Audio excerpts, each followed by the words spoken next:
그래야 우리 저를 따라서 한번 해볼까요? 천국에 함께 갑시다.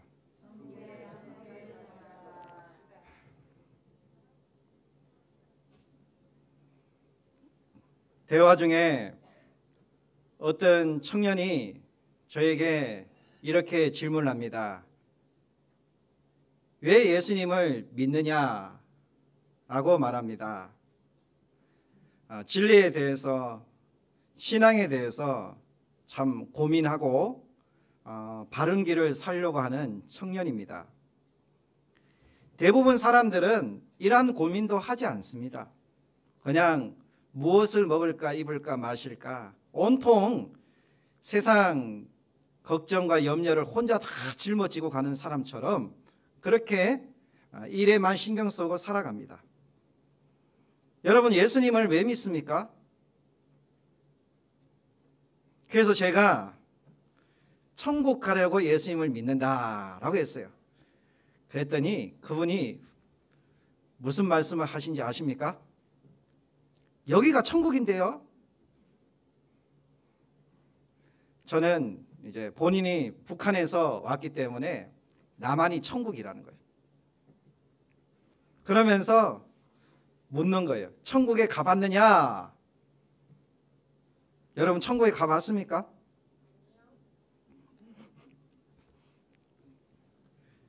여러분, 육신의 눈으로 보이는 것이 전부가 아닙니다. 여러분, 눈에 보이는 것도 있고 눈에 보이지 않는 것도 있습니다. 여러분, 눈에 보이는 것이 크고 많겠습니까? 눈에 보이지 않는 것이 크고 많겠습니까? 눈에 보이는 것은 아주 일부분이에요. 눈에 보이지 않는 것이 얼마나 많은지 모릅니다. 우주와 바람과 공기도 눈에 보이지 않지만 분명히 있습니다. 우리는 몸으로 느끼고 그 바람 소리를 듣고 그리고 분명히 있다는 걸 알고 있습니다. 뿐만 아니라 천국은 말씀과 성령으로 거듭난 자가 들어가는 곳입니다. 육적 존재가 영적 존재로 거듭나는 들어가는 것이 천국이에요. 그래서 거듭난 자는 천국을 볼 수도 있고 천국을 경험하면서 살아가는 것입니다. 바울은 고린도전서 15장 44절에 이렇게 말합니다. 육의 몸으로 신고 영의 몸으로 거둔다라고 했습니다. 육의 몸이 있은즉 영의 몸도 있다라고 했습니다. 육의 세계는 보이는 세계입니다. 그러나 영의 세계는 우리의 눈으로는 보이지 않지만 분명히 있는 세계인 것입니다. 그걸 어떻게 증명할 수 있나요? 이런 이야기가 있습니다. 물고기 2마리가 바다에 살고 있었습니다. 그런데 싱싱한 지렁이 1마리를 발견합니다. 한 물고기가 그것을 집어 삼키려고 하자 다른 물고기가 소리를 칩니다. 조심해! 너 잘못하다가 죽을 거야. 저 지렁이는 분명히 낚시 바늘에 걸려있는 지렁이야. 저것을 잘못 삼키면 너는 사람들의 식탁에 오르는 신세가 될 거야. 그러나 다른 물고기는 그 말을 믿지 않았습니다. 그것을 누가 증명할 수 있어? 그봐, 아무도 증명하지 못하잖아. 어디 사람들의 식탁까지 갔다 온 물고기가 있으면 증명해봐. 너가 저 지렁이를 욕심내는 거지. 저건 내 거야. 그러면서 그 물고기는 지렁이를 덥석 삼켜 버렸습니다. 어떻게 되었을까요? 그러자 다시는 바다로 돌아올 수 없었답니다. 그 후에 그의 소식을 아는 자가 아무도 없었다는 거예요. 여러분, 우리가 살아있을 때 예수님을 믿고 구원을 받아야 되는 것입니다. 죽음 이후에는 기회가 없는 것입니다. 고린도후서 6장 2절에 보니 지금이 은혜 받을 만한 때요, 지금이 구원의 날이다 라고 했습니다. 지금 내가 예수 믿고 거듭나지 않으면 그 사람에게 나중은 없는 것입니다. 우리가 예수님을 믿으세요 라고 이렇게 믿고 천국 갑시다, 믿고 제사함을 받읍시다 이렇게 얘기를 하면 대부분 사람들이 지금 바빠요, 나중에요, 나중에요. 여러분, 그 나중이 언제입니까? 오늘 이 부자의 모습을 보면서 우리가 함께 천국에 갈 수 있는 저와 여러분이 되어야 될 줄로 믿습니다. 요한복음 3장에 보니 한밤중에 한 율법사인 니고데모라는 사람이 예수님을 찾아옵니다. 아마 잠이 오지 않았던 것 같아요.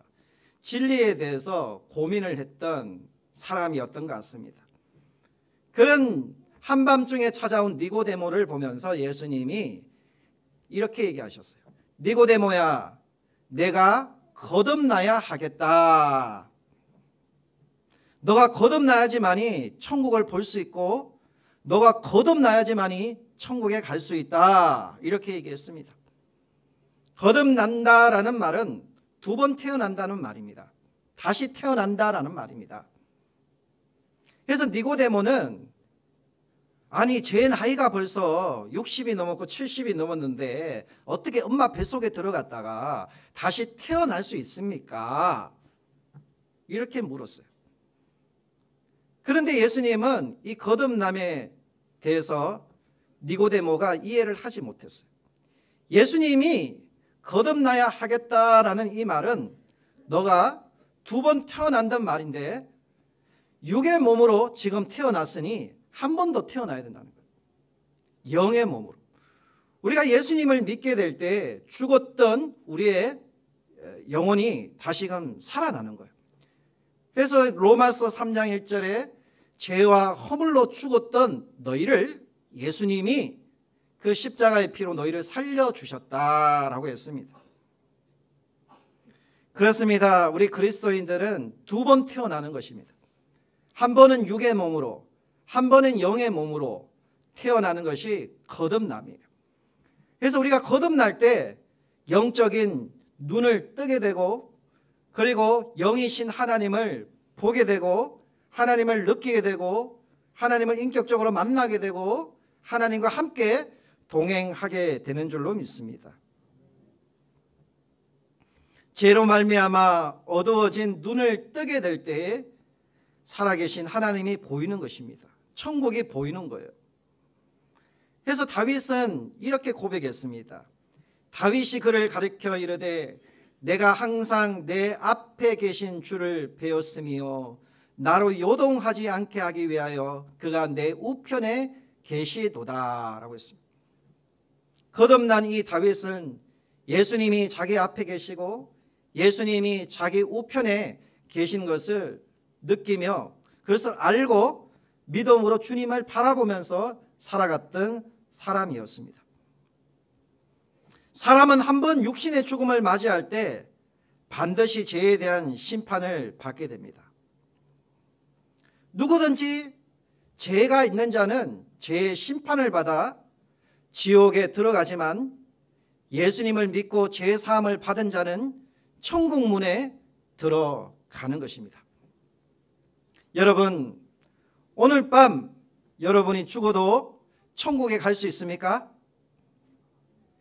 오늘 밤 하나님이 나를 부르신다면 여러분 천국에 갈 수 있습니까? 여러분, 이런 구원의 확신이 있어야 돼요.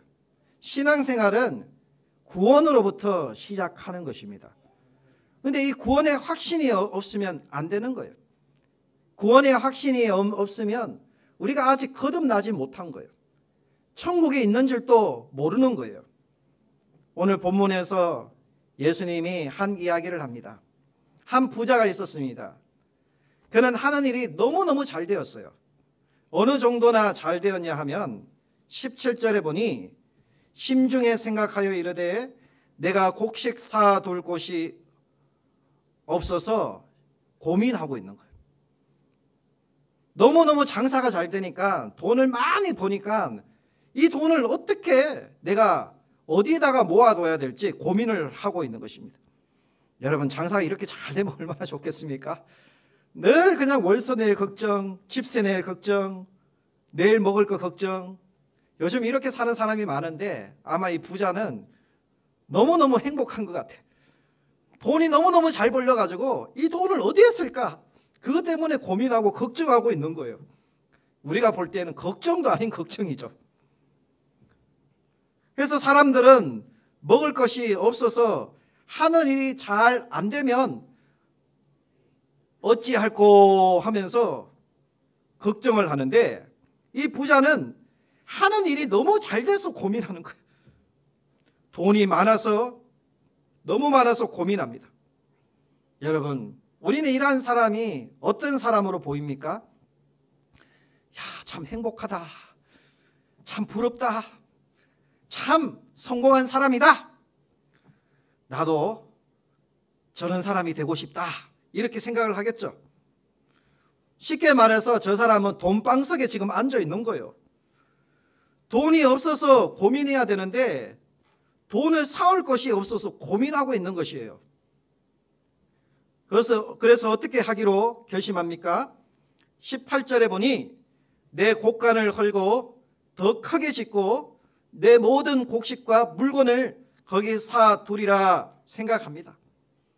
여러분, 돈이 생기면 여러분 무엇부터 하겠습니까? 큰 집을 삽니다. 부동산을 삽니다. 빌딩을 삽니다. 좋은 외제차를 삽니다. 좋은 옷을 입습니다. 보험이라는 보험은 싹 다 가입을 해버리는 거예요. 주식을 왕창 사버리는 것입니다. 그리고 마음껏 흥청망청 여행을 합니다. 여러분, 돈이 생기면 얼마나 하고 싶은 것이 많습니까?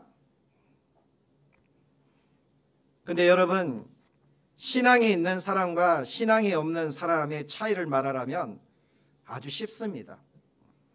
그것은 신앙이 없는 사람은 돈 잘 벌고 안정되면 신앙생활 하겠다 합니다. 그러니까 삶의 우선이 먹고 마시고 입는 것에 그 중심이 있습니다. 지금은 돈 벌어야 하기 때문에 내가 나중에 봉사하겠다는 거예요. 충성하겠다는 거예요. 주의 일을 하겠다고 말합니다. 부자가 그렇게 생각을 합니다. 그러나 신앙인들은 모든 삶의 우선순위를 하나님께 두는 것입니다. 하나님을 의지하면 하나님이 내 부족한 것을 채워주리라는 믿음을 갖고 나아가는 겁니다. 그런데 신앙이 없는 사람은 내가 아니면 안 된다는 거예요. 자기가 해야 된다는 거예요. 여러분, 이 차이예요. 이것이 신앙인이냐 불신앙이느냐 분명한 차이인 것입니다. 욥은 믿음으로 산 사람입니다. 그래서 욥기서 1장 21절에 이렇게 말합니다. 내가 모태에서 알몸으로 나와사온즉 또한 알몸이 그리로 돌아가올지라. 주시니도 여호와시요 거두시니도 여호와시오니 여호와의 이름이 찬송을 받을지어다 라고 했습니다. 여러분, 하나님이 주시기도 하시고 거두기도 하시고 없어도 있어도 변함없이 내가 하나님을 믿겠다는 이 변함없는 믿음, 이 신앙을 갖고 우리가 하나님을 섬겨야 될 줄로 믿습니다.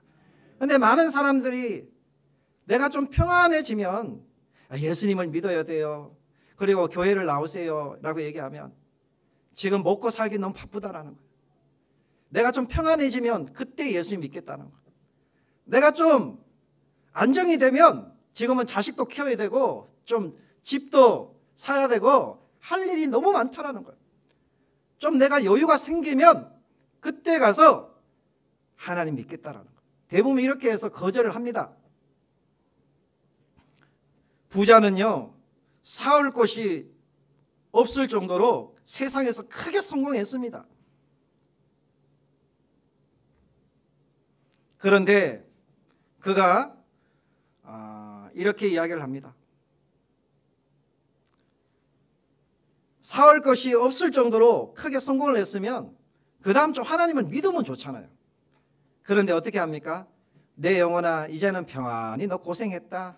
이제는 너 돈 번다고 너무 바쁘게 살았지. 이제는 좀 쉬어. 이제는 좀 즐겨.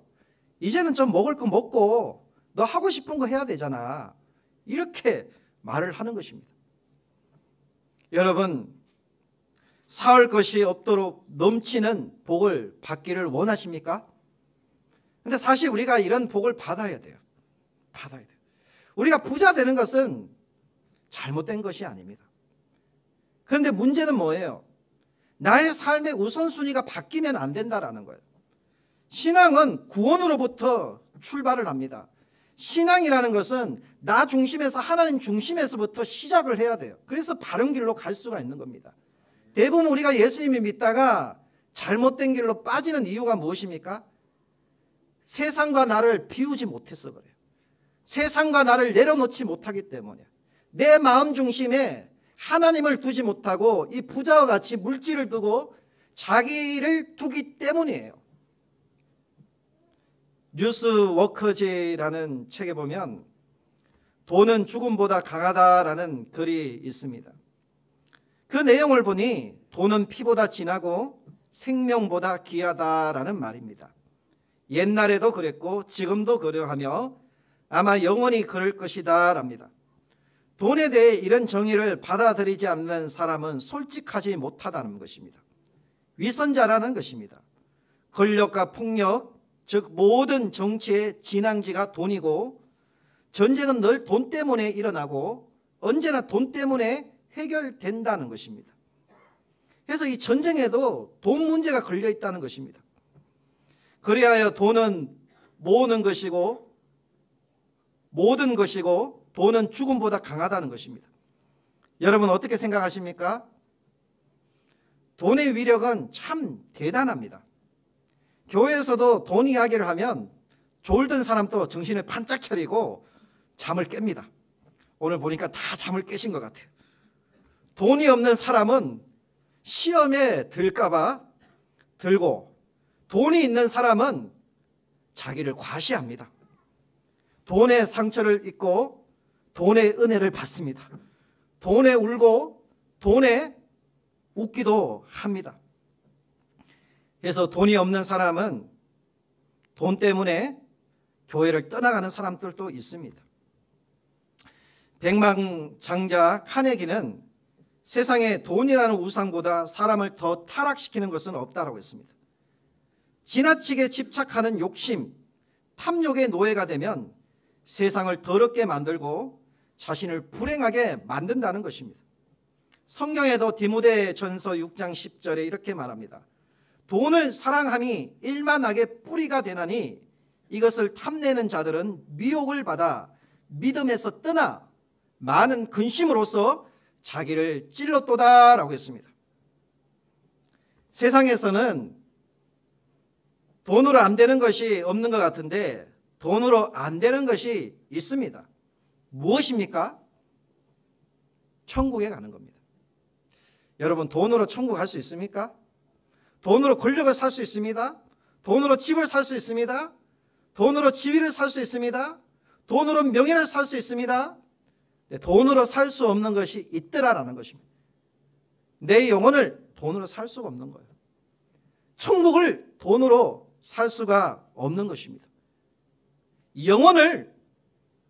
영혼을 돈으로 살 수가 없는 것입니다. 부자는 돈을 쌓아둘 곳이 없도록 크게 성공했습니다. 그래서 이제 돈을 벌 만큼 벌었으니 이제는 하나님을 잘 섬기겠다 이렇게 생각합니까? 돈을 벌 만큼 벌었으니 내 영혼아 이제는 좀 쉬어. 너 고생했어. 이제는 좀 즐겨.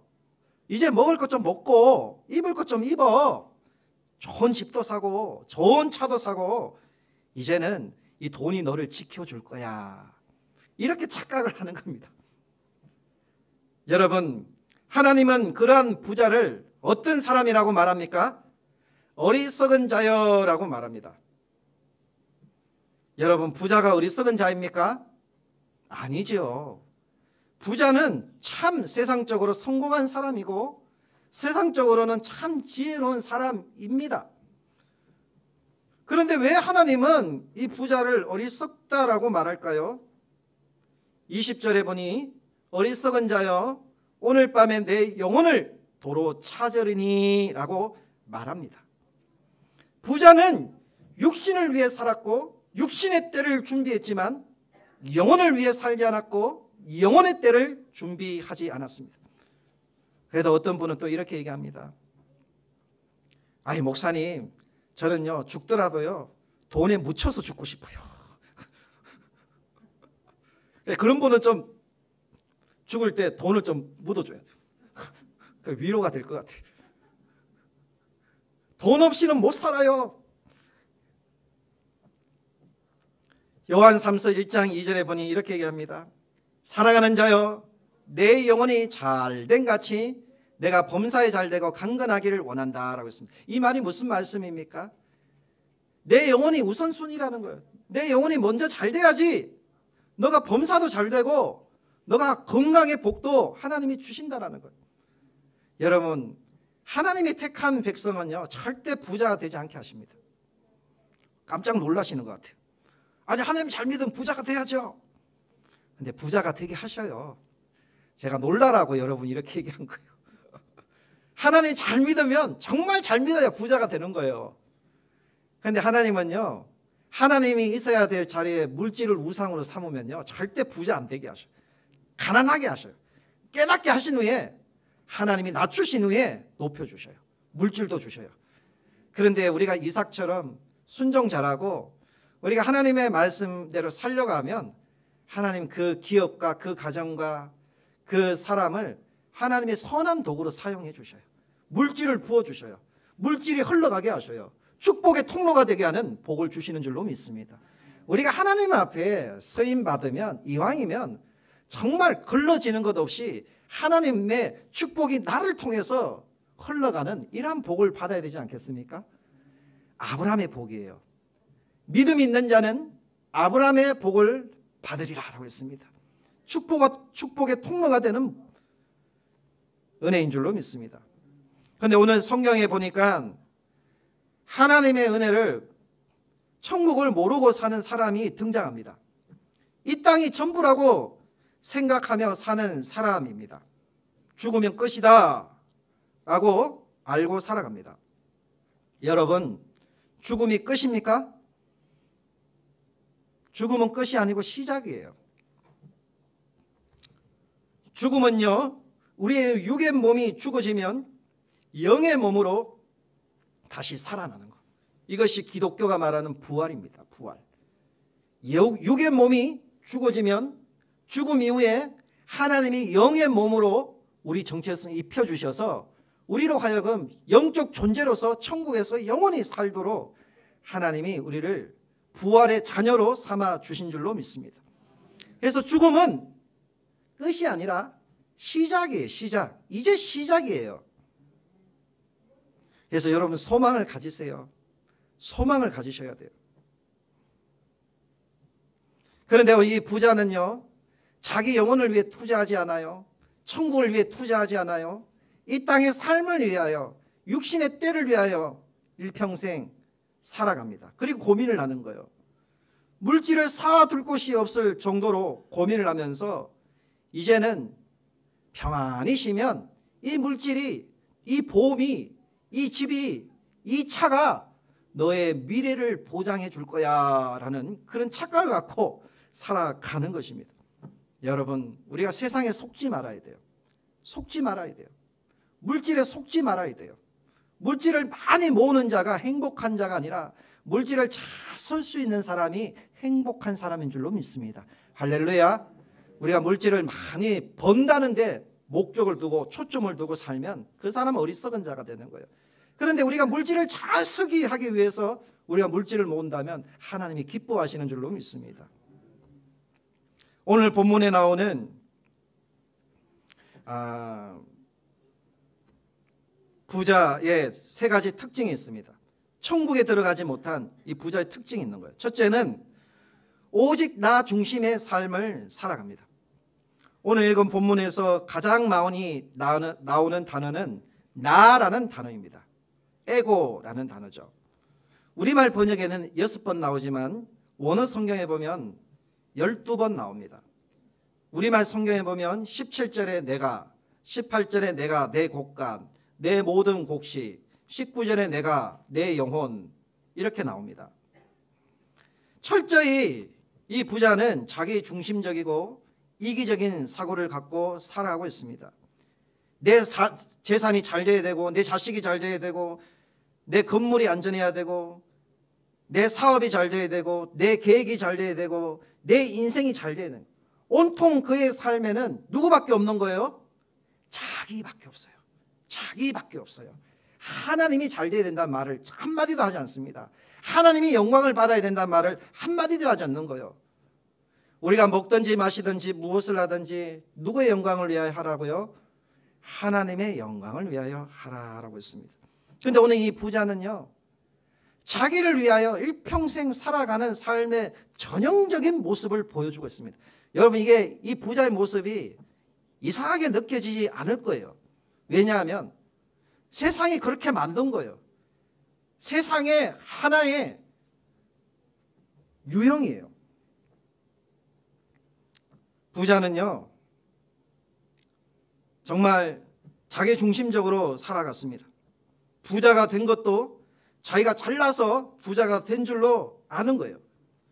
하나님이 있어야 될 자리에 자기의 물질을 올려놓고 자기를 세워놓고 하나님도 이웃도 사랑하지 않는 아주 인색한, 어떻게 보면 우리가 신앙의 모습을 보면 이 사람은 정말 불쌍한 사람이에요. 이 사람은 정말 비참한 사람이에요. 둘째는요, 물질 중심의 삶을 살아갑니다. 부자는 오직 재산을 쌓는 데만 관심이 있습니다. 18절에 보니 내 곡간을 헐고 더 크게 짓고 내 모든 곡식과 물건을 거기 쌓아두리라 라고 말합니다. 그리고 계획을 세웁니다. 어떤 계획입니까? 풍성하게 거둔 물질을 가지고 가난한 이웃들을 돕고, 그리고 하나님께 감사하고, 그리고 선한 사업을 위해서 자기가 쓰임 받고자 하는 그런 계획이 아니라 이제는 자기를 위하여 평안히 쉬고 즐기고, 이제는 자기를 위하여 안식할 것을 세우는 것입니다. 자기에게는 부요한데 남에게는 아주 인색합니다. 여러분, 이게 거꾸로 돼야 돼요. 올바른 신앙인들은 자기에게는 인색하지만 남에게는 부요한 사람이 되어야 될 줄로 믿습니다. 돈을 가지고요, 자기를 과시하고 자기를 나타내고, 반대로 돈을 가지고 남을 무시하고 남을 업신여기는 것입니다. 돈을 우상으로 모시고 사는 것입니다. 그런데 그 마음에는 하나님이 없는 거예요. 하나님보다 돈이 우상이 되어서 그 돈이 중심이 되는 것입니다. 셋째는요, 쾌락 중심의 삶을 살아갑니다. 19절에 보니 또 내가 내 영혼에게 이르되 영혼아 여러 해 쓸 물건을 많이 쌓아두었으니 평안히 쉬고 먹고 마시고 즐거워하자라고 말합니다. 아무리 흉년이 들어도 여러 해 쓸 물건을 많이 이제 비축해 놓았다는 거예요. 그래서 그거 먹고 마시고 즐거워하면 이제 걱정할 것이 없다는 거예요. 여러분, 걱정할 것이 없습니까? 잘 먹고 잘 자고 잘 놀고, 그리고 이런 것에 목표를 세우고 살아가는 것입니다. 하나같이 사람들은 이런 삶을 갈망합니다. 이런 삶을 꿈꿉니다. 이런 삶을 목표로 세웁니다. 그리고 이렇게 성공하고 싶어 합니다. 이렇게 높아지고 싶어 하는 것입니다. 그래서 아이들에게 열심히 너 공부해서 남주냐? 너 돈 많이 벌어야지. 너 높은 지위를 얻어야지. 너 높은 자리에 올라야지. 세상적인 것만을 가르치는 거예요. 여러분, 왜 공부합니까? 왜 피아노를 치고 왜 돈을 법니까? 우리가 하나님과 이웃을 위하여, 연약한 자들을 위하여 우리가 이런 꿈을 갖고 살아가야 될 줄로 믿습니다.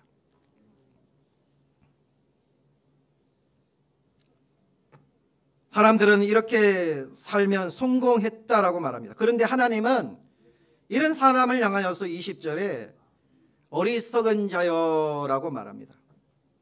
어느 날 내가 죽게 되면 그처럼 너를 든든하게 지켜주었던 너의 통장, 너의 보험, 너의 재산, 너의 주식, 너의 보석, 너의 빌딩 부동산, 고급차, 그것이 다 누구의 것이 되겠느냐라고 말하는 것입니다.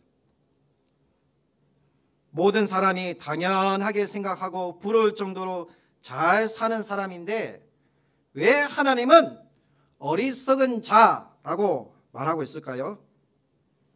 그 이유는 세 가지로 말할 수 있습니다. 첫째는 하나님을 모르기 때문이에요. 21절에 보니 자기를 위하여 재물을 쌓아두고 하나님에 대하여 부요하지 못한 자와 가가 이와 같다라고 했습니다. 이 사람은 지금 하나님을 모르고 있는 거예요. 하나님을 모르면 영혼이 비참해지는 것입니다. 지옥 가는 것입니다. 천국에 들어갈 수가 없는 거예요. 그렇게 어리석은 인생으로 그냥 끝나버리는 것입니다. 자신이 이 땅에서 땀을 흘리고 수고한 것이 다 헛된 거예요. 하나님이 그 마음에 없는 것입니다. 시편 14편 1절에 이렇게 얘기합니다. 어리석은 자는 그의 마음에 이르기를 하나님이 없다 하는도다 라고 했습니다. 여러분, 내 마음에 하나님을 모시는 자가 지혜로운 자인 줄로 믿습니다. 둘째는요, 미래를 모르고 죽은 후의 삶을 모릅니다. 20절에 보니 오늘 밤에 내 영혼을 도로 찾으리니 그러면 내 준비한 것이 누구의 것이 되겠느냐 하셨다라고 했습니다. 모을 줄은 알았는데 쓸 줄을 모르는 것입니다. 눈에 보이는 것을 준비하면 다 준비된 줄로 알았는데 눈에 보이지 않는 것을 준비하지 않았다라는 것입니다. 물질이 영원히 자기를 지켜줄 것이다 라고 생각했는데 물질이 영원하지 않다라는 것을 몰랐습니다. 세상에 재물만 모으려고 노력하고 죽음 이후의 삶을 준비하지 않았다라는 것입니다. 인생은 이 땅에서 끝나는 것이 아니라 내세가 있습니다. 이 사람은 이 땅의 삶이 잘 준비된 사람입니다. 성공한 사람입니다. 그러나 영원한 내세를 준비하지 못한 실패자인 것입니다. 그래서 재물을 이 땅에서 쌓아놓기만 하고 하늘의 상급을 위해 쌓아놓지 않는 어리석은 자다라고 말하고 있는 것입니다. 셋째는 영생이, 사람의 생명이 그 소유의 넉넉함에 있지 않다라고 말하고 있습니다. 그런데 그걸 몰랐다라는 거예요. 15절에 상가 모든 탐심을 물리치라, 모든 생명이 그 소유의 넉넉한 데 있지 않다라고 했습니다. 여러분, 소유가 넉넉하면 안전합니까? 평안합니까? 물질을 모으기도 힘들지만 더 힘든 것이 무엇입니까? 물질을 지키는 거예요. 여러분, 물질을 낭비하지 않고 모으고 그 물질을 지키는 것이 얼마나 힘든지 몰라요. 이 부자는 무엇이든지 삭기만 하고 채우기만 하면 다 된다라고 생각했던 거예요. 그래서 19절에 그의 궁극적인 삶의 목적이 무엇입니까? 네 단어로 표현되어 있습니다. 평안히 쉬고 먹고 마시고 즐거워하자입니다. 여러분, 아주 익숙합니다. 우리에게는 아주 익숙해요. 처음 들어본 말이 아니잖아요. 우리는 다 알고 있어요. 그러나 오늘 밤 내 영혼을 거두어 가신다면 우리가 평안히 쉬고 먹고 마시고 즐거워할 수 있겠습니까? 그러기에 우리는 어리석은 부자가 아닌 천국에 함께 가기 위한 지혜로운 삶을 살아가야 됩니다. 그러기 위해서는 어떻게 살아가야 될까요? 첫째는 보물을 땅에 쌓아두지 말고 하늘에 쌓아두어야 합니다. 돈을 땅에 샀는데 초점을 두면 죄의 포로가 되고 탐욕의 포로가 되는 것입니다. 돈이라는 것은 죄가 아니지만 이 돈에 초점을 갖고 살게 되면 결국은 사람이 그 탐욕을 뿌리치지 못하는 것입니다. 그 돈에 집착을 하다 보면 하나님을 잊어버리게 되는 것입니다.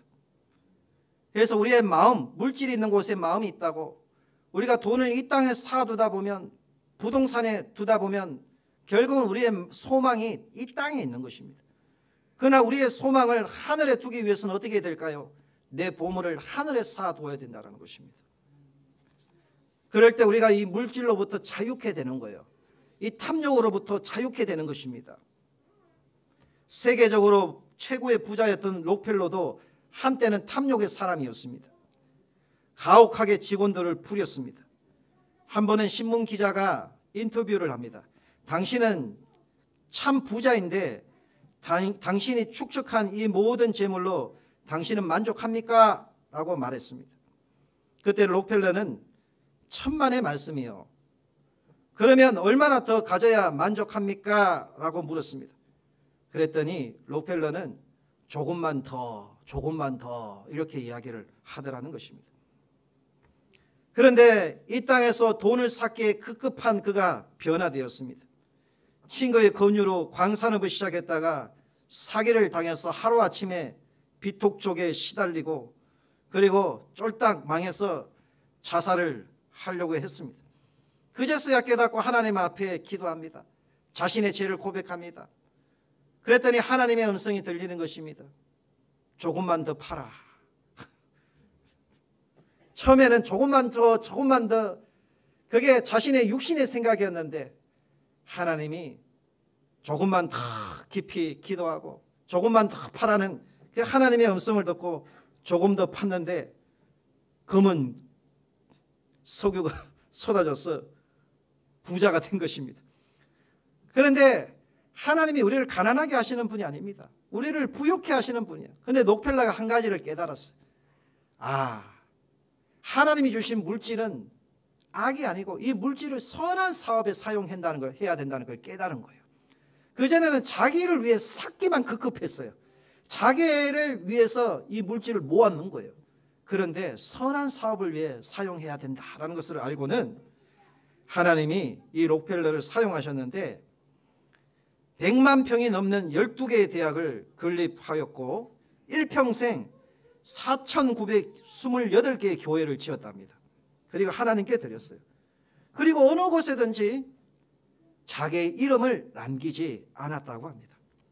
여러분, 이 록펠러는 하나님의 선한 도구로 축복의 통로가 되어서 귀하게 쓰임받은 것입니다. 여러분, 우리도 이왕 우리가 하나님을 믿는다면 하나님 물질의 복도 주셔서 우리가 하나님 앞에 선한 축복의 통로의 기업이 되고 사람이 되어서 우리가 귀하게 쓰임받아야 되지 않겠습니까? 그러기 위해서는요, 우리가 우선순위를 정해야 돼요. 이 모든 물질도 나의 재능도 하나님의 것이다 라는 이 청지기 마음을 가져야 되고요.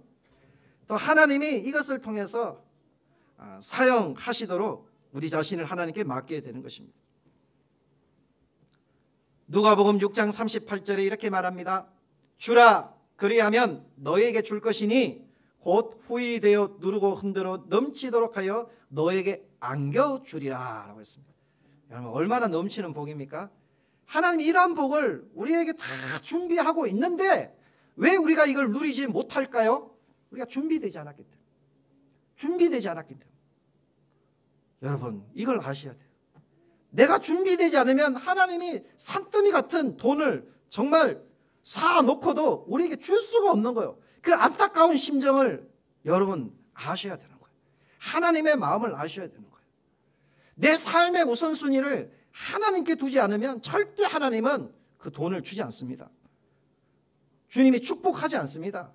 왜냐하면 탐욕의 노예가 되어서 그 물질과 함께 망하기 때문이에요. 하나님은 우리 영혼이 구원받기를 원하는 것입니다. 그래서 우리가 모세처럼 40세에 하나님이 사용하지 않았어요. 다 비우게 하신 후에 하나님이 80세에 모세를 사용하신 것입니다. 여러분, 우리가 하나님 앞에 복을 받아야 되지 않겠습니까? 그러면 나의 삶의 우선순위를 하나님께 먼저 둬야 돼요.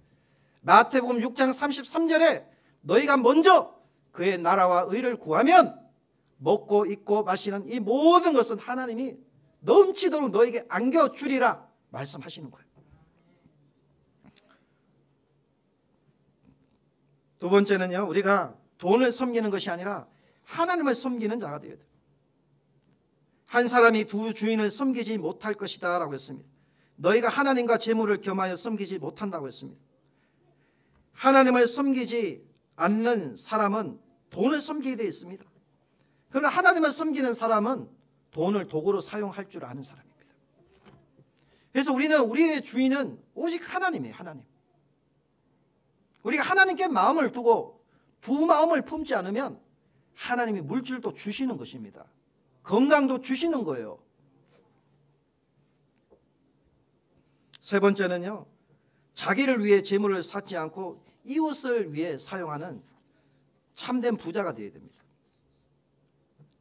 에릭 프롬은 인간을 소유형 인간과 존재형 인간으로 구분했습니다. 소유형 인간이란 삶의 의미와 목적을 소유하는 데 두고 사는 거예요. 오늘 부자처럼 그냥 물질을 샀는 데 급급해가지고 그렇게 살아가는 사람입니다. 그러나 존재형 인간은 이것은요, 인간답게 존재하는데 그 삶의 의미를 두고 사는 거예요. 하나님과의 관계를 통해서, 이웃과의 관계를 통해서 나는 존재하구나, 이런 관계 속에서 자기를 발견해가고 하나님을 알아가고 이렇게 살아가는 존재가 되는 것입니다. 여러분, 우리가 소유형 인간이 아니라 우리는 존재형 인간이 되어야 될 줄로 믿습니다. 우리가 어떻게 어리석은 자가 되지 않고 천국에 함께 들어갈 수 있을까요? 자기를 위해 보물을 하늘에 쌓아둬야 됩니다. 물질이 인생을 평안하고 안전하고 기쁘게 해주는 것이 아니라 하나님이 내 영혼을 구원해 주시고 하나님이 나에게 기쁨을 주신다는 것을 알아야 됩니다. 그리고 자기에 대해 부요한 자가 아니라 하나님과 이웃에게 부요한 자가 되어야 됩니다. 이럴 때 우리가 그 사람은 천국의 시민인 줄로 믿습니다. 그러한 사람은 천국에 들어가는 것입니다. 여러분, 우리가 함께 천국에 들어가는 이러한 은혜가 있기를 축원합니다. 우리 찬양하겠습니다. 넘지 못할 산이 있거든.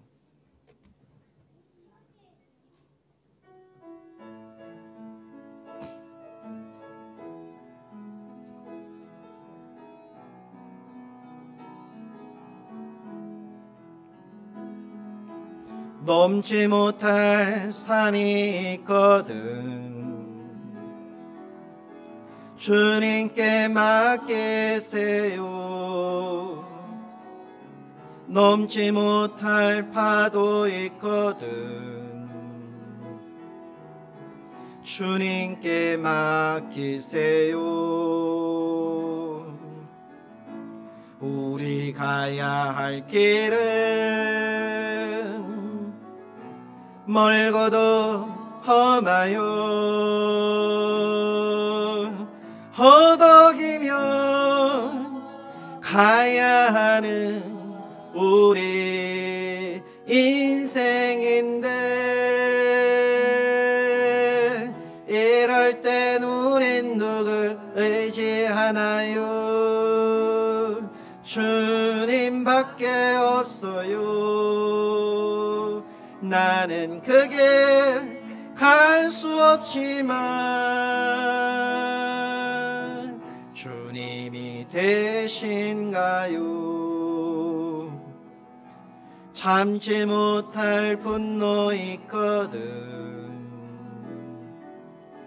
주님께 맡기세요. 참지 못할 슬픔 있거든. 주님께 맡기세요. 우리 살아갈 길은 눈물의 골짜기. 내 힘으로 참지 못해 늘 흐느끼네. 이럴 땐 우린 누굴 의지하나요? 주님밖에 없어요. 나는 그 길 갈 수 없지만 주님이 되신가요? 이 시간 우리 함께 기도하기를 원합니다.